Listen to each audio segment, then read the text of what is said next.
on a démarré la collecte. L'ADER nous avait financé l'année passée, vraiment ça nous a beaucoup arrangé. Et nous avons bénéficié des financements par l'ADER. On a travaillé avec nos jeunes. Et en même temps aussi, ça nous a aidé surtout sur les prix, quoi. Parce que l'année passée, on avait débuté, les bana étaient venus débuter à 200 francs le kilogramme. Mais lorsque l'ADER a financé, nous a financé, on a commencé à payer à 400 jusqu'à 500 francs le kilogramme. On a pu créer des emplois par rapport à ça. On demande vraiment de nous soutenir pour nous augmenter aussi pour le financement de l'ADER. Si on nous finance tôt, on aura la possibilité de payer beaucoup de quantité. Dans la commune, nous voulons commencer, mais on a un problème de financement d'abord, parce qu'il n'y a pas de financement. Si avec le financement, ça va trouver. Actuellement, on a commencé d'acheter. On achète, mais avec nos propres moyens. L'année passée, c'était tout simplement, le financement était un peu tardif. C'est venu, mais on a impliqué les gens. L'argent nous a beaucoup aidé, l'argent de l'ADER nous a beaucoup aidé parce qu'on a financé des jeunes, ils sont partis acheter. Le prix était très bas en ce moment, mais lorsqu'on a commencé d'acheter, on a élevé le prix. Ça, c'était une motivation des producteurs. Ils étaient très contents avec le financement de l'ADER. Et cette année encore, vraiment, on compte beaucoup sur nos patrons, que ce soit Bouba et Libas. Vraiment de nous appuyer jusqu'à ce que le financement d'ADER revienne encore très fort, et encore plus très tôt, que ça ne soit pas tardivement. Mais sans des appuis et des financements, il y aura des problèmes. Vraiment, on demande qu'on nous finance, l'ADER nous appuie. Et nous aussi, on va appuyer la population, le monde rural. Comme c'est un grand soulagement, quoi, l'anacarde. Ici, ça nous arrange beaucoup. Après l'arachide, c'est l'anacarde. Vraiment, on demande qu'on nous finance, un bon financement, un financement très fort et ça vient rapidement, sans tardif, pour qu'on puisse démarrer notre travail. Ils avaient eu à faire un très bon travail parce qu'ils nous ont accompagnés l'année passée dans le cadre du financement de l'anacarde, donc par l'intermédiaire du DER. Donc vraiment, on saurait les remercier parce que nous était leur engagement, leur dévouement, peut-être on n'allait pas avoir cet appui. Donc on leur rend grâce par rapport à ça. Ça a beaucoup aidé, ça a vraiment aidé parce que nous avons... Mais même si l'aide est venue un peu tard, trop tard d'ailleurs, parce que nous avons reçu ce financement-là à partir du mois de juin. Donc il y avait un retard, un très grand retard, parce qu'en ce moment, on était presque vers la fin de la campagne. Donc ça a un peu pris du retard, mais malgré tout, vraiment on a eu à faire des résultats extraordinaires, parce que nous avons accompagné les paysans, les producteurs au niveau de la base ici. Donc avant ils souffraient beaucoup parce qu'il y avait que quelques partenaires qui s'exerçaient dans l'anacarde, qui étaient basés surtout à Ziguinchor. Donc c'était un peu difficile par rapport à ça, parce que les gens au niveau de la base ici, donc il y avait moins d'acheteurs, les producteurs souffraient beaucoup en vendant leurs produits.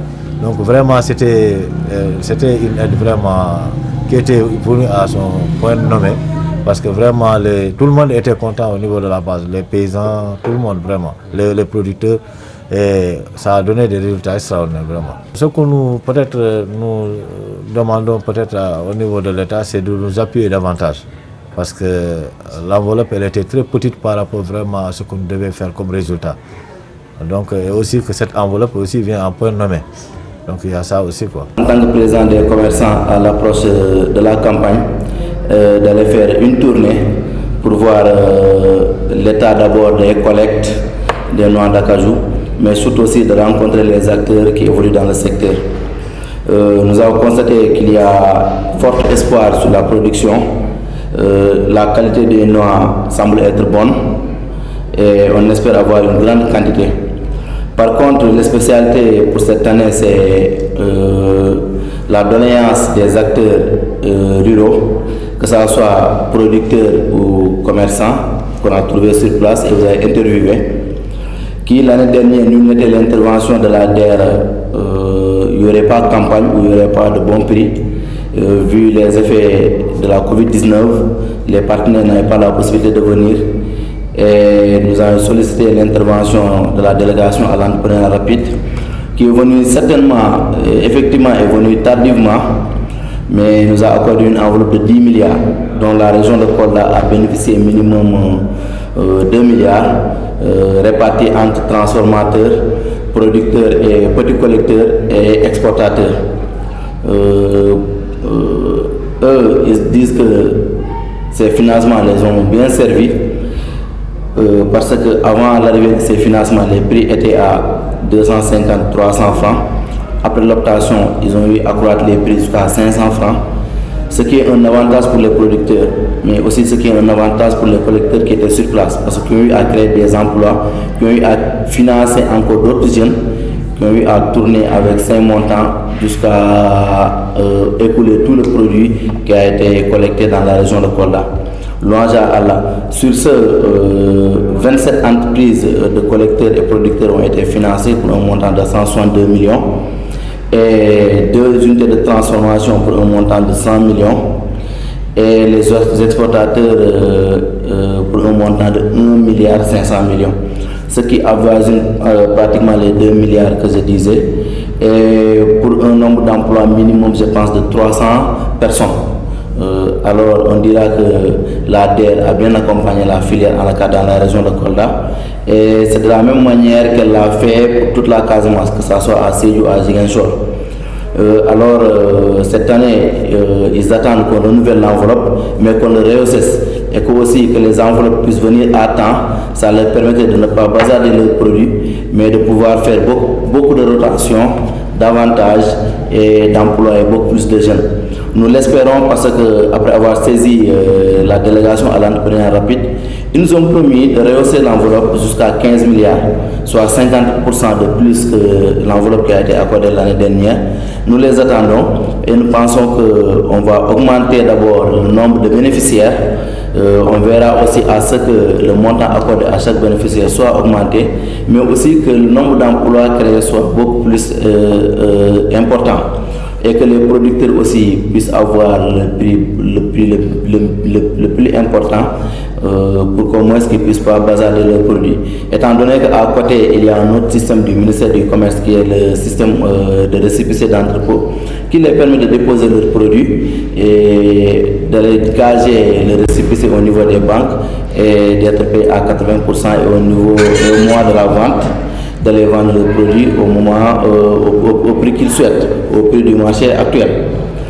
C'était ça l'objet de notre tournée. On était à Campissa dans le Bagadadji, on était aussi à Salikenye à la frontière de la Guinée-Bissau, on était aussi vers Kumbakara et autres, même si on n'était pas arrivé dans la commune de Kumbakara, mais on a rencontré beaucoup d'acteurs qui magnifient l'accompagnement de la DER et qui prouvent aujourd'hui que la DER a bien accompagné la filière anacarde dans la région de Kolda, et nous l'attendons aussi sur d'autres secteurs tels que l'agriculture, la transformation, parce qu'aujourd'hui ces produits, si on ne les transforme pas, on aura perdu la chaîne de valeur, parce qu'aujourd'hui ceux qui viennent acheter les produits ici, que ce soit les Indiens ou les Vietnamiens, ils les exportent vers leur pays et multiplient là-bas la transformation ensuite pour aller les revendre dans d'autres pays tels que les États-Unis ou l'Union européenne.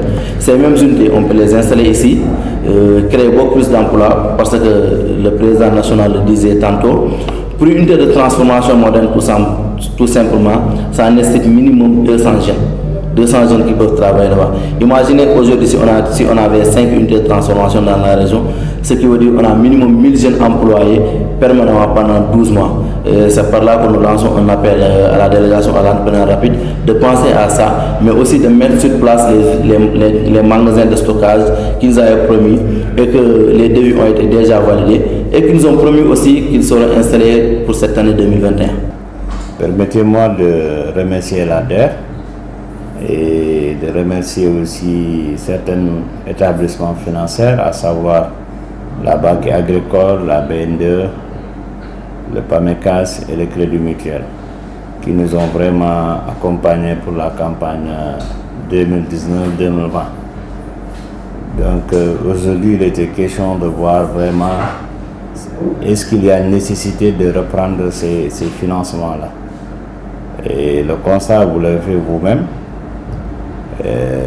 L'année dernière, il faut juste à titre de rappel, après une intervention du COSEC auprès du ministre du Commerce et du délégué général de la DER, suite vraiment à l'absence des partenaires indiens et vietnamiens, la DER en l'occurrence le directeur général, le ministre délégué général de l'ADER, M. Pape Amadou Sarr, a bien voulu accompagner la filière ANACAR pour une enveloppe qui envisionne les 10 milliards dans les différentes 3 régions de la Casamance. Ça, je peux le dire parce que je suis le président du Collège national des commerçants. À ce titre, Kolda a eu vraiment sa part. On a pu monter 27 dossiers pour un financement total de 162 millions pour les producteurs et certains collecteurs. Mais en dehors de cela, on a financé pour les étapes et pour les transformateurs, on peut avoir un financement qui envisage les 100 millions. Les commerçants exportateurs de la région ont eu une enveloppe totale qui envisage les 1,5 milliard. Mais en dehors de cela, il faut dire qu'il y avait le système de récépissé d'entrepôt dont les acteurs ont pu bénéficier pour une quantité totale de 2000 tonnes au prix de 500 francs. Ça fait vraiment 4 milliards de chiffre d'affaires, d'où qu'on a représenté les 800 tonnes, donc ce qui veut dire 1,6 milliard. En gros, voici ce qui s'est passé réellement dans la région de Kolda, suite vraiment à l'accompagnement de la DER. Donc aujourd'hui, c'est pour ça qu'il est important pour nous de magnifier cela et de montrer cela et de rétablir en tout cas ce qui a été réellement passé dans la région. J'ai entendu que certains acteurs ou bien certains maires, je ne parle pas du maire de Kolda, mais certains maires avaient demandé que ces financements leur soient octroyés directement pour qu'ils puissent à leur tour financer les acteurs. En tout cas, nous, notre souhait, c'est que ce financement, qu'on puisse vraiment l'augmenter directement avec les cadres régionaux ou directement avec les collèges nationaux. Parce que aujourd'hui, cette filière était là, et quand des élus locaux ne s'intéressaient pas à la filière, donc la filière a été laissée en rade. Et c'est jusqu'en 2020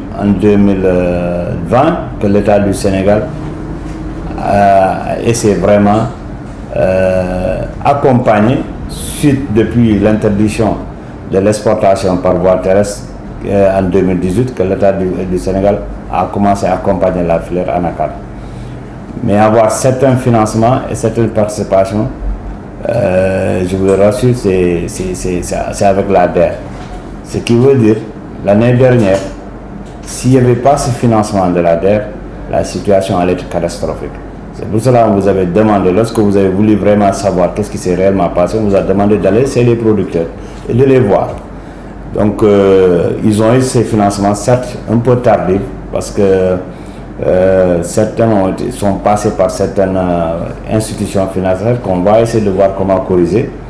Mais quant à les exportateurs, ils ont eu leur financement aussi très tôt. Et cette année-ci, on lance un appel au délégué général de la DER de nous accompagner très tôt. Parce que ce qu'il faut savoir, cette filière doit être nationale. Parce que c'est une filière qui engendre beaucoup d'emplois en Casamance. Un chiffre d'affaires de 22 milliards pour 3 mois en Casamance, c'est important. C'est pour ça qu'on doit le nationaliser. On doit permettre aux producteurs de bénéficier plus. Et ceci peut être facile que s'il y a moins d'intermédiation. Je pense qu'on est en train de faire un grand travail avec la DER sur ça. Et c'est des choses que vous pouvez vraiment vérifier sur le terrain. Si aujourd'hui ces producteurs crient qu'ils sont pressés d'avoir ce financement, parce que ça leur a vraiment rendu leur produit. Parce que lorsqu'ils ont reçu ces financements dans leur zone, le prix qui était au départ à 200 francs l'année dernière, ils ont pu bénéficier au prix de 500 francs. Donc cette année aussi, s'ils parviennent à avoir très tôt ces financements, ça veut dire qu'ils ne vont pas brader leur production. Vu qu'aussi l'État a mis le système de récépissé d'entrepôt, ça va vraiment valoriser de plus la filière ANACAR. En grosso modo, nous, ce qu'on peut retenir, on avait eu ces financements et ça a vraiment facilité notre campagne. Ça nous a permis vraiment d'encourager les producteurs parce qu'un producteur, s'il n'a pas un bon prix, vraiment, il n'entretient pas son arrêt. Et si les Sénégalais continuent à avoir les financements très tôt et qu'on parvient à financer les coopératives des producteurs, je pense que l'affaire Anacar, ce que l'État du Sénégal veut, en l'occurrence le président de la République, en créant l'agropole sud, et y mettre vraiment l'Anacar comme premier produit, c'est vraiment répondre directement aux problématiques de l'emploi au niveau de la Casamance. Et je pense qu'avec les différentes unités que l'ADER même s'est engagée pour financer les acteurs en Casamance, que ce soit à Kola, que ce soit à Sédhiou, que ce soit à Ziguinchor, on a pu signer des partenariats avec l'ADER pour vraiment implanter des unités capables vraiment à transformer. Parce que exporter à l'état brut, c'est vraiment un manque à gagner. Il faut y mettre la valeur ajoutée pour une création d'emplois. Une unité de transformation digne de son nom emploie au minimum 20 femmes et 150 jeunes.